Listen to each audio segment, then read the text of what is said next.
mais elevado. Espírito elevado é outra coisa. Sejam todos muito bem-vindos ao nosso estudo. Todos Boa noite. bonitos, toda a gente colorida, feliz. A gente... Todo mundo feliz, todo mundo alegre, sorridente. É isso aí, mas o nosso grupo é isso mesmo. A gente está trabalhando com o livro Sinal Verde e a gente hoje trabalhou com a página 49. A gente está terminando esse livro. Os grupos trabalharam, comentaram, e eu vou pedir para o primeiro grupo, Alta de Souza, ficou com o Carlos, a Inês e a Marta, para fazerem os comentários. Quem ficou de falar? Eu. Vamos lá, amigo. Bem-vindo, Carlos. Boa noite a todos. Nós ficamos comentando bastante sobre o primeiro parágrafo. Aproximar-se do assistido, encontrando nele uma criatura humana e tão digna de estima quanto os nossos entes mais caros. Aí eu estava comentando que eu escutei a Ana fazendo um estudo lá no Eurípides, sábado passado, falando disso, e eu achei muito interessante que ela estava comentando exatamente sobre essa frase, que quando é que nós vamos conseguir fazer uma caridade para uma pessoa necessitada, do mesmo jeito que a gente trata os nossos familiares, que às vezes a gente encontra pessoas com o mesmo problema, nós temos um familiar com problema e uma outra pessoa com o mesmo problema. A assistência que nós vamos dar para um familiar, geralmente ela é coberta de vários cuidados que nós não temos com assistido. E é um cuidado que a gente tem que começar a observar e começar a fazer um trabalho mais intenso sobre isso. A gente começar a tratar que nem tá aqui, tão digno, tão humano, tão digno de estima, quanto os nossos entes mais caros. Verdade, Carlos. Então, quando é que nós vamos, primeiro, para você começar a fazer caridade. E o segundo é fazer essa caridade no mesmo nível, que nem o Roberto pode falar, no mesmo patamar de um familiar nosso. Isso aí. Quando é que isso vai ser? Estamos trabalhando aqui para isso, meu amigo. Muito obrigada aí. Você é porta-voz do grupo. Eu vou para o segundo grupo, é o João Adiante, ele ficou com o Jorge, com a Neidinha e com o Roberto. Bem-vindos. Quem vai falar? Sou eu, Adriano, Jorge. Vamos lá, Jorge. Bem-vindo. Boa noite. Bom, rapidinho, boa noite a todos. Eu vou começar pelo final, das opiniões do Roberto, que o Roberto lembrou um pouco aí do tempo que ele vem trabalhando na Vila Sapê, e ele falou que o que ele mais tem aprendido é que, como tem pessoas lá que passam dificuldades tão grandes e conseguem, na maioria das vezes, se manter serenos e acabam passando uma lição de vida para quem está indo lá prestar assistência. Então, ele comentou que isso tem marcado muito a vida dele ao longo do tempo que ele tem ajudado lá. Achei muito interessante o comentário dele. A Neide comentou situações mais de família, em que ela mostrou a importância de ser um ombro amigo, um ouvido amigo, né? Não tentar forçar uma troca de opinião também daquela pessoa que muitas vezes só quer um ouvido, para se acalmar e encontrar a solução do seu problema. E eu lembrei, estou toda hora esquecendo o termo, lembrei daquele trabalho que toda casa espírita tem, do auxílio fraterno. Me ajudem aí, pelo amor de Deus, com o nome certo lá, que a gente atendimento fraterno? Casa espírita para conversar. O atendimento fraterno. Eu lembrei da importância desse trabalho também. Muito delicado, porque você tem que ouvir, fazer um diagnóstico, não interferir, né? Não deixar a pessoa mais para baixo. Então, a gente juntou esses 3 pontos de vista, esses 3 casos aí para comentar o texto muito bonito do André Luiz. Foi isso. Perfeito. Muito bom. Excelentes pontos que vocês destacaram. Obrigada, Jorge. Vou para o grupo André Luiz, ficou com o Zé e o Mário. Quem vai falar? Eu, Zé Luiz. Bem-vindo, meu amigo. Boa noite para todos. Olha só, esse tema é um tema de grande importância e que a gente tem que ter observância, nós temos de observar que quando estamos na condição de fazer uma assistência a alguém, que nós façamos essa assistência e não querer impor nossos pontos de vista e achar que a pessoa tem de mudar automaticamente, certo? Nesse primeiro momento, a gente tem de fazer essa assistência, tem de auxiliar, servirmos de ouvinte, de assistente social, de um psicólogo, deixar a pessoa externar, entendeu? Quais são as suas angústias, quais são os seus sofrimentos, nós auxiliarmos e, num momento, numa outra oportunidade mais propícia, a gente chegar para esse irmão e pontuar algumas coisas que ele possa direcionar para um outro caminho, mudança de postura, atitudes, entendeu? Então, é isso que a gente tem de ter em mente, auxiliar, sermos bondosos com essas pessoas, aceitar, entendeu? Por um momento, as suas colocações e, numa outra oportunidade, nós pontuarmos o que seria necessário, de repente, para a pessoa sair dessa dependência. É só isso que eu falo. Perfeito, meu amigo. Muito obrigada pelo teu comentário. Vamos para o grupo Allan Kardec, ficou com o João e a Leila. Bem-vindos, quem vai falar? Eu vou fazer a caridade de falar, porque ele falou que já vai falar já no segundo momento, né? Aí eu vou fazer a caridade. Então, nós pontuamos aqui 3 itens. Amparar sem alardear superioridade, porque nós sempre nos colocamos nas pessoas assim, que estão precisando de ajuda, a gente quer sempre ser superior, mas não somos todos iguais. De repente, ele tem mais ensinamentos para nos passar, mas a gente, como ele está naquela situação, nós achamos que somos melhores, mas somos todos iguais. E também compreender que todos nós somos necessitados dessa ou daquela espécie perante a Deus e diante uns aos outros, que somos necessitados. Em algum momento são eles, em outros momentos somos nós. Necessitamos de um ombro amigo, de uma palavra, de um conforto. E outra coisa, colocar-nos na situação difícil de quem recebe socorro. Então, temos que sempre nos colocar no lugar do outro. Foi isso que nós conversamos. Aliás, que eu conversei muito com o João, deu bastante tempo. Show de bola, muito bom, Leila. Obrigada, minha amiga. Excelente. E vamos para o último grupo, que é o Chico Xavier. Xavier ficou com a minha mãe e com a Sônia. Quem vai falar? Eu, Adriana. Bem-vinda, minha amiga. Boa noite a todos. Eu e Dona Iris também conversamos bastante, né? Nós tivemos bastante tempo para a gente colocar os pontos de vista da gente. E o ponto que nós escolhemos foi compreender que todos somos necessitados dessa ou daquela espécie, perante Deus e diante uns dos outros. E amparar sem alardear superioridade. Porque, às vezes, a gente encontra uma pessoa, seja qual for a necessidade, de saúde, emocional, financeira, a pessoa quer, como a Nedinha mesmo falou, só desabafar, a gente só precisa dar o nosso ouvido. E, às vezes, as pessoas se preocupam muito, como a Leila mesmo pontuou, de dar opinião, de dar o nosso parecer, e a pessoa não está necessitando disso. Está, às vezes, só necessitando, como já aconteceu comigo, de estar numa situação difícil e encontrar uma pessoa que mudou meu dia, melhorou, e, através daquele bate-papo, eu consegui um amparo e um apoio. Então, que a gente tenha essa preocupação de compreender que cada um é um ser único e cada pessoa reage em determinadas situações, né? Tem pessoas que, quando está com problema de saúde, não quer que ninguém saiba, tem pessoas que contam. Então, que a gente compreenda que a pessoa está passando por um momento difícil e que a gente seja capaz de diminuir a dor daquele momento que a pessoa está passando. É isso. Desculpa. Excelente comentário da Sônia, excelente comentário de todos os grupos. Muito bom estudo. Eu vou pedir ao Carlos Assis para fazer a nossa prece inicial. Carlos, você pode fazer?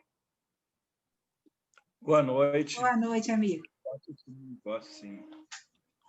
Que Jesus, nesta noite, nos ampare, nos abençoe, nos dê a segurança necessária para que possamos pacificar a nossa mente, o nosso coração, que tenhamos uma noite proveitosa de estudo, que derrame sobre todos nós a luz dourada do entendimento, da inteligência, para que possamos entender, compreender e colocar em prática todos os ensinamentos aqui contidos no Evangelho. Graças a Deus, graças a Jesus.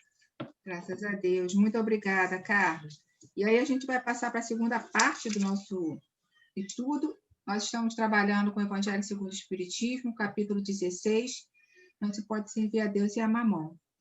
E o capítulo 16, item 14, vai ser lido hoje pelo João, dando continuidade ao que o Jorge leu, o Roberto. O João vai ler o 5º parágrafo e vai fazer os comentários dele. Bem-vindo, João. Vou dividir aqui a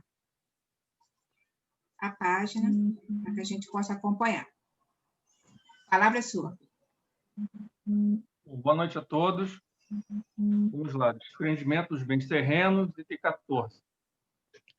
A ardente e desvairada cobiça desperta nos vossos corações os bens que Deus vos confiou. Já pensastes quando vos deixar de apegar imoderadamente a uma riqueza perecível e passageira como vós mesmos, que um dia tereis de prestar contas ao Senhor daquilo que vos veio dele? Ouvidais que pela riqueza os revestistes do caráter sagrado dos ministros da caridade na terra, para seres da aludida riqueza dispensadores inteligentes? Portanto, quando somente em vosso proveito usais do que se vos confiou, que sois senão depositários infiéis. Que resulta desse esquecimento voluntário dos vossos deveres? A morte inflexível, inexorável, rasga o véu sobre que vós ocultáveis e vos força a prestar contas ao amigo que vos favorecera e que nesse momento enverga diante de vós a toga do juiz. Bom, gente, em primeiro lugar, quero deixar claro que estou falando aqui mais de mim, né? Isso aqui, para mim, é um apego material. Ainda tenho muito a aprender, ainda tenho muito a desapegar. Então, quem não se enquadrar, por favor, desculpe, mas é uma coisa que, pelo menos, eu tenho consciência que eu tenho que superar e tentar, aos poucos, avançar nesse tema. O que me chamou a atenção nesse primeiro parágrafo foi exatamente esse ardente desvairada da cobiça, né? E, enfim, ele aqui resume dizendo que nós estamos aqui em um período passageiro, curto, não temos nada, temos tudo emprestado e vamos prestar contas disso, né? Não temos como escapar disso. Mas o que eu observo é que, por exemplo, eu sempre escutei desde criança que a gente precisa sempre precisa possuir cada vez mais, né? Cada vez mais acumular. E que sempre que a gente tem um bem material, nunca se desfazer dele, se não for para adquirir um melhor, ou igual, no mínimo, né? Ou, se preferência, outro, né? Então, a gente viveu na cultura da acumulação. Então, a gente nunca fica satisfeito, né? Então, nesse sentido, como é que você vai ter espaço para a caridade?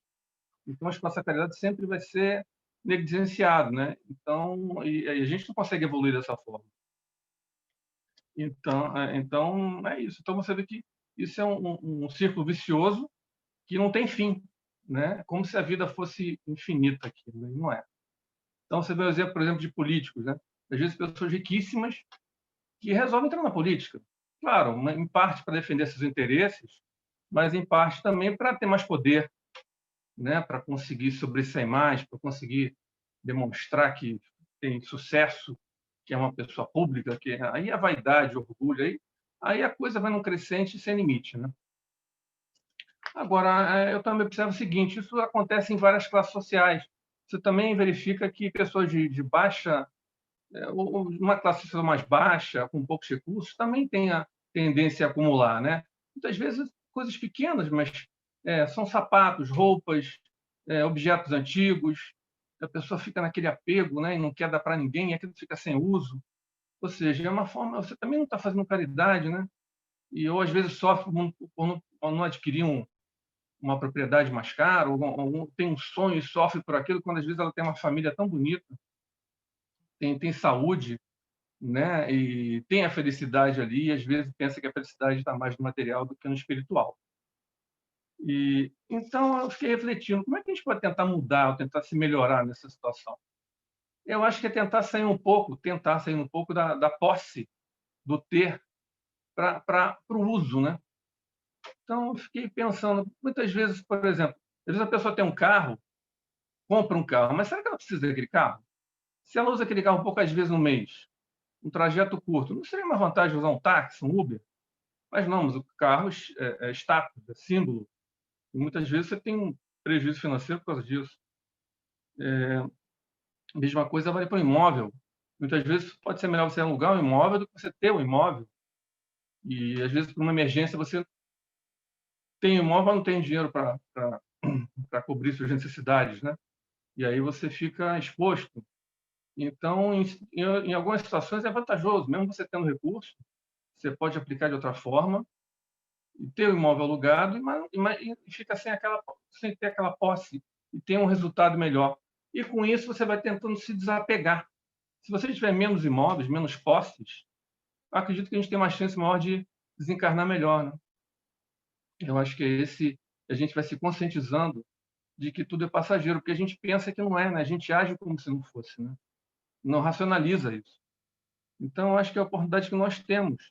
Por exemplo, na Europa, cada vez é mais comum você compartilhar o uso de carros, né? Você não tem a posse única do carro, não é só seu, você compartilha. Hoje você vê bicicletas, você usa nessas ciclovias, são todos empréstimos, né? Você não precisa comprar a bicicleta para andar na ciclovia. Então, isso é uma tendência que está acontecendo no mundo, né? E eu acho que é para o lado bom, né?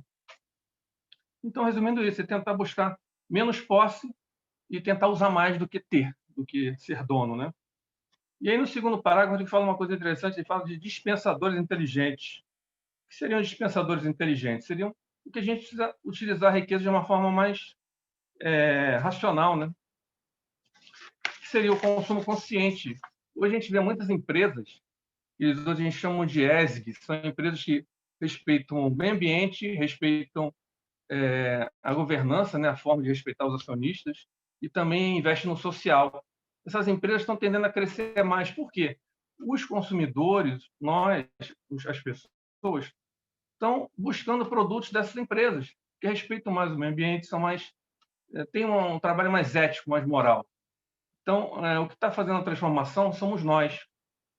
Então, a ponto até de se lançarem fundos de investimento abertos ao público só dessas empresas. Você pode comprar cotas e essas empresas com isso vão se valorizar mais, vão se capitalizar mais e tendem a crescer mais. Então, uma tendência que está acontecendo muito positiva, né?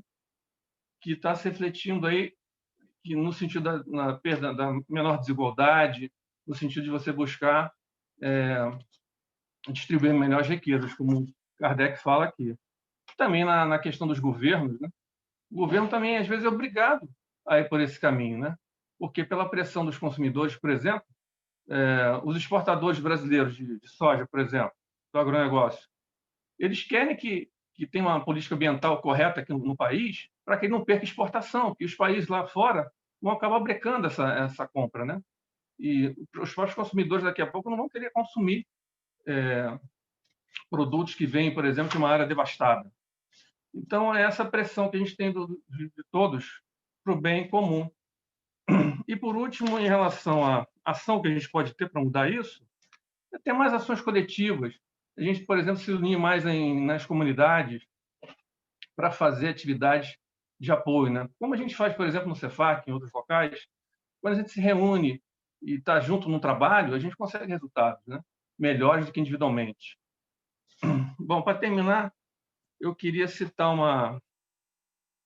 uma colocação um acontecimento que houve entre o filósofo Diógenes e Alexandre o Grande.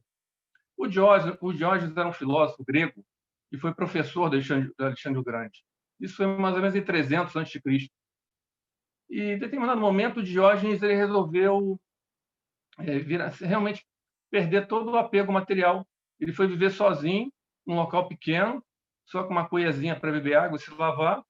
E o Alexandre o Grande foi seu conquistador. Conquistou vários mundos, tal. E foi um grande guerreiro, foi invencível na época. Ele gostava de Diógenes, até que um dia ele chegou para o Diógenes e falou o seguinte: ô Diógenes, eu queria saber o que você quer para te fazer feliz, porque eu posso te dar tudo, estou conquistando tudo. E o Diógenes lá falou simplesmente assim: por favor, senhor, não tire aquilo que não pode me dar. Aí o Alexandre falou, não entendeu, né? E o que o Diógenes queria? Simplesmente que ele saísse da frente dele, ele e os amigos dele, para que os raios solares batessem nele, né? Então foi uma lição, né, de humildade que ele deu para o Alexandre o Grande, né? E o Alexandre o Grande, no final, virou as costas, foi continuar as conquistas dele, não contestou nada, mas eu creio que ele refletiu, né? Porque antes dele ir para o funeral dele, antes do enterro dele, ele pediu 3 desejos, antes dele morrer. Ele morreu com 32 anos, aliás, né? Uma passagem muito curta. Ele pediu que seu caixão fosse carregado pelos melhores médicos para que todos vissem que ninguém tem poder sobre a morte. O segundo pedido foi que os tesouros fossem espalhados pelo chão, para que vissem que todos os bens conquistados nessa vida aqui permanecem. E o terceiro pedido é que suas mãos fossem colocadas para fora do caixão, para que todos vissem que mesmo Alexandre o Grande não levou nada para si na sua morte. E ao fim, após a passagem dele, o Império foi dividido em várias partes por seus generais, e a história dele material acabou, sem a glória que a história conta, né? Então, acho que é para a nossa reflexão aí, esses pontos aí, espero os comentários dos amigos. Obrigado aí pela paciência. Muito bom, João Ricardo. Pontualíssimo, estudo bem organizado, informações pertinentes, né?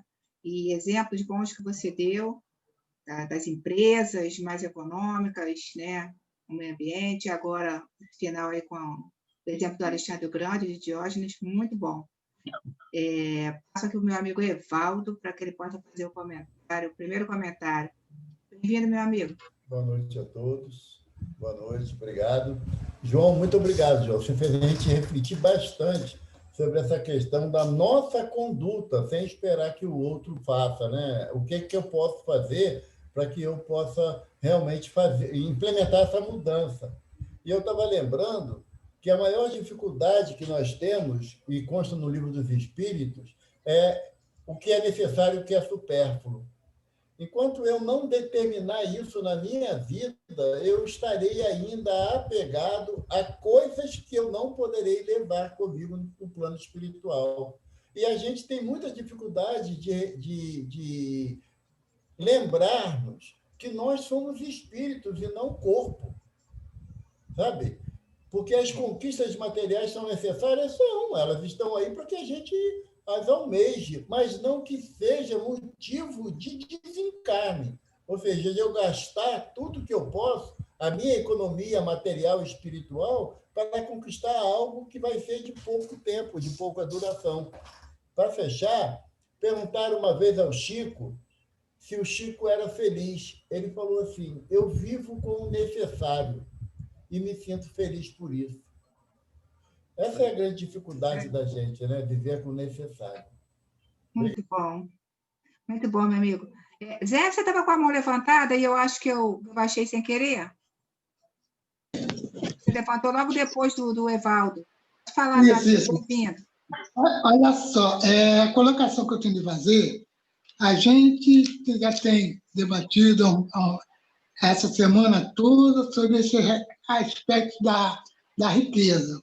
Mas, muitas das vezes, nós somos culpados, porque nós sedimentamos isso na cabeça dos nossos filhos, que para sermos felizes, temos de ter a riqueza. Entendeu? A gente, sem perceber, não, você tem que estudar para você ser alguém na vida, para você possuir posses, entendeu? Então, nós somos responsáveis, entendeu? Por sinalizar isso para o jovem. E nem sequer nos preocupamos de sedimentar na cabeça dos jovens a religiosidade. A partir do momento que você sinaliza a religiosidade, o jovem possivelmente vai se tornar um materialista. Essa colocação que eu queria fazer. Muito bom, meu amigo. Como sempre, contribuindo para o nosso estudo. Eu acho que a Inês levantou primeiro que o Roberto, não foi, Inês? Pode Foi, falar, aí caí. eu vi. Caí e voltei pelo celular. Tá aí, bem-vinda, pode falar. Boa noite, todo mundo. Primeiro, obrigado, João, foi ótimo o teu estudo. E quando o João estava falando, uma parte que ele falou, ele falou, a gente tem a cultura de acumular as coisas. Eu lembrei que eu tinha uma tia-avó que ela falava uma frase assim, quem dá o que tem, a pedir vem. Ela usava essa frase para dizer que se a gente não precisasse de alguma coisa e desse, quando precisasse, ia faltar. Só que, na verdade, eu analisando, essa frase não quer dizer isso, ela usava errado a frase. A frase quer dizer exatamente que se você dá o que tem, quando você pedir, confia, porque vai vir a você essa coisa, você não vai ficar em falta com a coisa. E ela usava errado, porque realmente existia uma cultura antigamente disso, da pessoa acumular com medo de não ter depois. Aí, quando o João falou isso, eu lembrei desse na hora da minha tia-avó. Muito interessante. Muito bom, Inês. Obrigada. Roberto, bem-vindo, boa noite. Oi, pessoal, boa noite. Eu vou falar pouco, porque a cota da família já foi usada uma parte aqui pela Inês. Olha aqui, ó. Eu achei muito, muito legal essa parte, reflexão sobre o aspecto material que o João fez, porque nós sabemos hoje que existe uma tendência mesmo nos países mais desenvolvidos de as pessoas serem mais usufrutuárias do que donas. Por exemplo, na Europa, a geração de jovens que hoje tem 20 e poucos anos, quase ninguém mais quer ter carro. Quase a minha geração, o pessoal mais velho, o pessoal queria ter carro. Quero ter um BMW, quero ter... O pessoal mais novo, eles usam o carro partilhado, como aqui se faz com essas bicicletas aí no meio da rua. No Japão, por exemplo, ninguém quer ter uma casa com piscina, com sauna e tal. A pessoa mora num local menor e essas coisas comuns, até mesmo máquinas de lavar roupa, tudo isso é compartilhado. Então, isso aí até é um alento, né? Porque a gente percebe que é um caminhar no sentido do desapego, no sentido vamos dizer assim, de partilhar, no sentido de se libertar daquela escravidão que a gente se impõe tantas vezes, querendo tantas coisas que não usa nunca. Então, isso aí, que materialmente que o João colocou, eu acho que é muito legal, foi muito bom. Muito bom, Roberto. Obrigada. Vou passar aqui para o meu amigo Carlos. Bem-vindo, Carlos. Oi, boa noite. O João falou muito bem e o Zé também. O grande problema é que realmente nós esquecemos, né, de deixar a educação e a religiosidade. Nós vivemos numa cultura tão materialista que nós fazemos tudo para ter. E queremos ter, sabendo que vamos morrer, mas nós pensamos, não tem problema. Quando eu morrer, eu vou deixar para o meu filho. Entretanto, quantas fortunas a gente vê que são deixadas, né, do pai para os filhos, e logo em seguida eles dilapidam tudo. Por quê? Porque realmente nada é nosso, nós somos usufrutuários, os nossos filhos também. Se nós não deixarmos para eles, né, exemplos de amor, de caridade, de bondade e de estudo, eles não vão saber nunca, né, como conduzir a fortuna que se amealhou, em vez de dividir para deixar para eles. Só isso. Perfeito. Muito bom, Carlos. Agradeço a todos que participaram hoje do estudo, dos grupos de trabalho, aqui na colaboração com comentários dos colegas. Agradeço ao João pelo estudo, né, que ele realizou e trouxe para a gente. Eu vou pedir a Regina, que está escondidinha, fazer a nossa prece, amiga. Pode ser? Pode ser, sim, claro. Vamos lá. Boa noite a todos, tá? Querido Mestre Jesus, queremos agradecer pela noite, pelo dia de hoje, pelas nossas vidas. Queremos agradecer pela presença dos nossos amigos espirituais que vieram aqui, estão conosco, querendo aprender assim como nós. Queremos agradecer o mentor deste culto, que sempre está orientando a Jane, a Adriana, para nos dar um estudo que possamos, para refletir, para pensar e tentarmos sermos pessoas melhores e colocar isso em prática nas nossas vidas para tentarmos nos melhorarmos e tentarmos também, Senhor, nos melhorarmos e ver o nosso próximo com outros olhos, que possamos aceitar o outro como ele é, que a mudança possa partir de nós, não do outro. E também queremos agradecer por esse estudo maravilhoso que foi feito pelo grupo e pelo João, que foi muito bom para a nossa reflexão. E que todos já somos ricos pela nossa saúde, por estarmos de pé, pela nossa visão, audição, enfim, por tudo aquilo que Deus permitiu que nós tenhamos, que nós temos.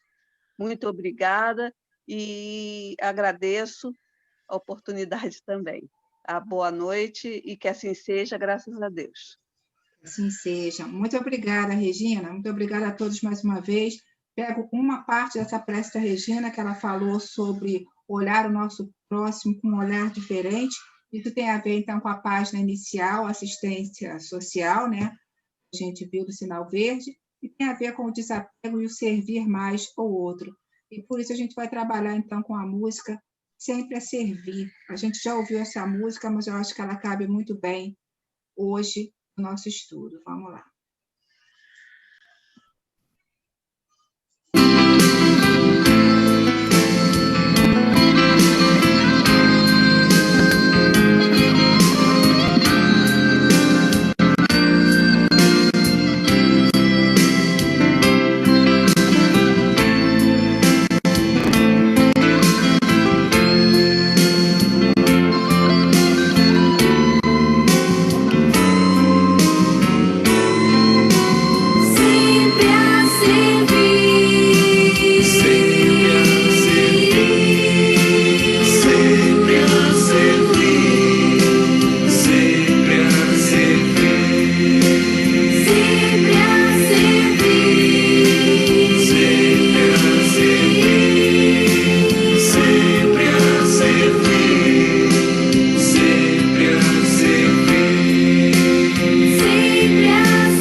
É isso aí. Então, que a gente passe a nossa vida nos caminhos do Mestre, sempre a servir.